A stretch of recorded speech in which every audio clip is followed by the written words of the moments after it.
Mesdames et Messieurs, l'autorité de régulation des télécommunications et des postes vous a convié ce matin pour partager avec vous des informations sur un sujet qui cristallise depuis quelques jours les attentions et les commentaires. Il s'agit des offres mises sur le marché depuis le 22 juillet par un de nos opérateurs, à savoir la Sonatel.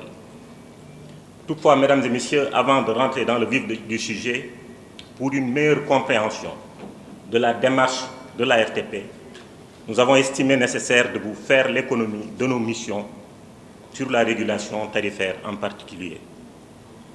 Je vous rendrai compte par la suite des développements de l'affaire relative à ces offres évoquées plus haut.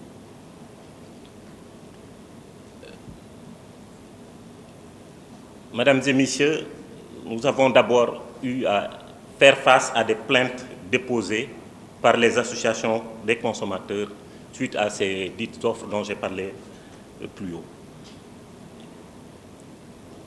Nous avons également eu à avoir à l'ARTP un rappel du chef de l'État en Conseil des ministres du 22 juillet, le chef de l'État, son Excellence le Président Macky Sall, toujours engagé à préserver le bien-être des populations.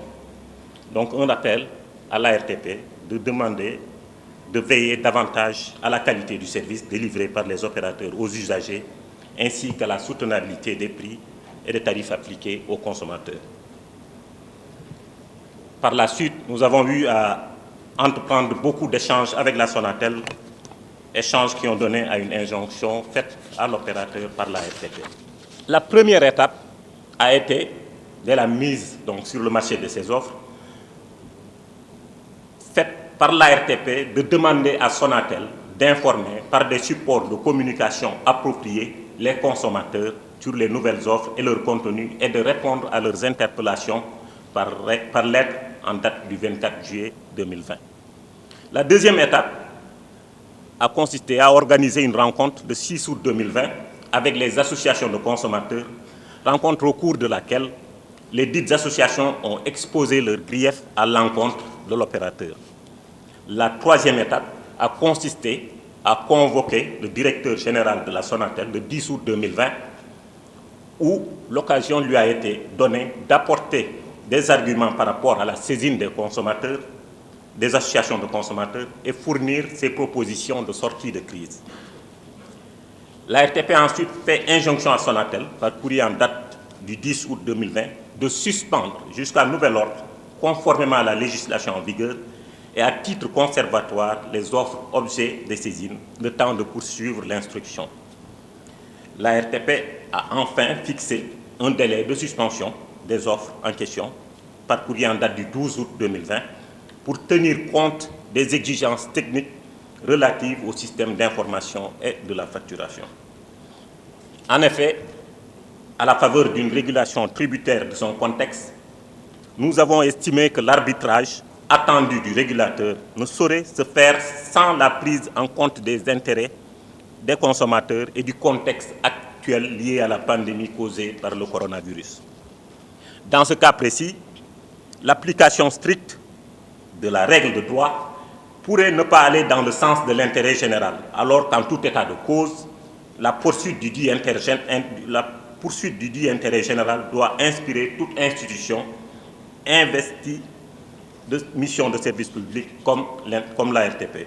Par la suite, la RTP a poursuivi ses échanges avec la Sonatel et les associations de consommateurs en vue d'aboutir à un traitement du contentieux et de trouver une solution équilibrée pour toutes les parties prenantes. Mesdames et messieurs, je vais vous exposer enfin les résultats du traitement des saisines. Le résultat de notre intervention donc, peut se résumer comme suit. Sur l'ensemble des offres lancées sur le marché par Sonatel, de cristalliser essentiellement les réactions des associations des consommateurs. Il s'agit de l'offre Illimix moins 1900 qui, selon ces associations, a migré vers une Illimix moins à 4500 et l'offre Illimix moins 5900 qui a migré vers une offre Illimix moins 7500. D'après donc les associations des consommateurs et les plaintes qui nous sont parvenues, Ces deux offres ont donc connu une évolution de leur contenu et de leur prix. Les autres offres ne posaient pas de problème majeur. La Sonatel, quant à elle, a soutenu que l'usage de certains services dégrade fortement la qualité des services QoS. Tenant compte de l'injonction relative à la suspension à titre temporaire des offres décriées, la Sonatel a proposé l'introduction sur le marché de nouvelles offres alternatives, dont une à dominante voix à 2200 et une autre à dominante data à 5500.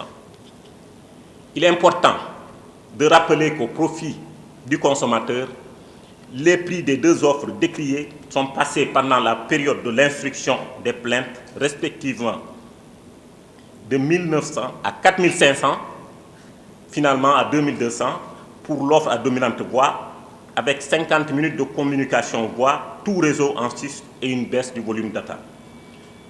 Ensuite, pour l'offre de 5900, elle est passée donc de 5900 à 7500 pour ensuite descendre à 5500 pour l'offre à dominante data avec 3 gigaoctets de données en sus et une baisse du volume de communication voix.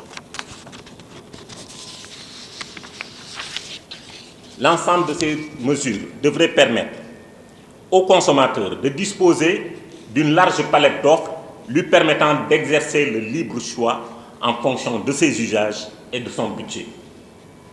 À l'opérateur de réajuster ses offres en tenant compte des préoccupations du grand public tout en conservant la liberté de suivre la dynamique concurrentielle du marché et en veillant à la qualité des services fournis sur laquelle nous serons intransigeants. Enfin, au secteur des télécommunications, de préserver la valeur du marché, principal atout pour poursuivre les investissements nécessaires au développement technologique et à la promotion de l'innovation dans les services numériques de qualité et adaptés aux besoins de toutes les couches de la population sénégalaise. Je voudrais aussi vous rappeler que même si la loi confère aux opérateurs la liberté de fixer librement leurs offres et le prix de celles-ci, l'ARTP exerce un encadrement spécifique sur le marché de détail des télécommunications. Cet encadrement se manifeste par la fixation d'obligations spécifiques à Sonatel à travers sa filiale Sonatel Mobile, seul opérateur déclaré puissant sur les 4 marchés pertinents de détail. L'encadrement des promotions, l'amélioration de la dynamique concurrentielle sur le marché de la téléphonie mobile, la création d'un espace économique au profit des opérateurs concurrents et la mise en place de la portabilité des numéros mobiles, etc. Ces différents outils régulatoires mis en service ont permis une baisse continue des tarifs des services de télécommunications, ce qui confère à nos populations, ici au Sénégal, les tarifs les plus bas de l'espace CEDEAO et parmi les plus bas en Afrique rapportés au PIB. C'est l'occasion pour moi de saluer l'esprit de collaboration de Sonatel et de remercier surtout les associations de consommateurs pour leur démarche citoyenne, responsable et le temps qu'elles ont consacré et la compréhension face à la mise en œuvre par l'ARTP des leviers de régulation nécessaires face à un contexte de pandémie. L'ARTP ne roule pour aucune entité. L'ARTP, en tant qu'institution investie d'une mission de service public, sera toujours du côté de l'intérêt général. Enfin, je voudrais terminer mes propos sur la qualité de service, qui constitue un défi permanent pour l'ARTP et une exigence pour l'ensemble des opérateurs, tant cette qualité de service est décriée tous les jours. Et c'est cela, à mon sens, de grands challenges du secteur. J'ai rappelé dernièrement aux opérateurs leurs obligations en matière de couverture et de qualité des services et nous devons tous comprendre que nous avons une obligation de résultat.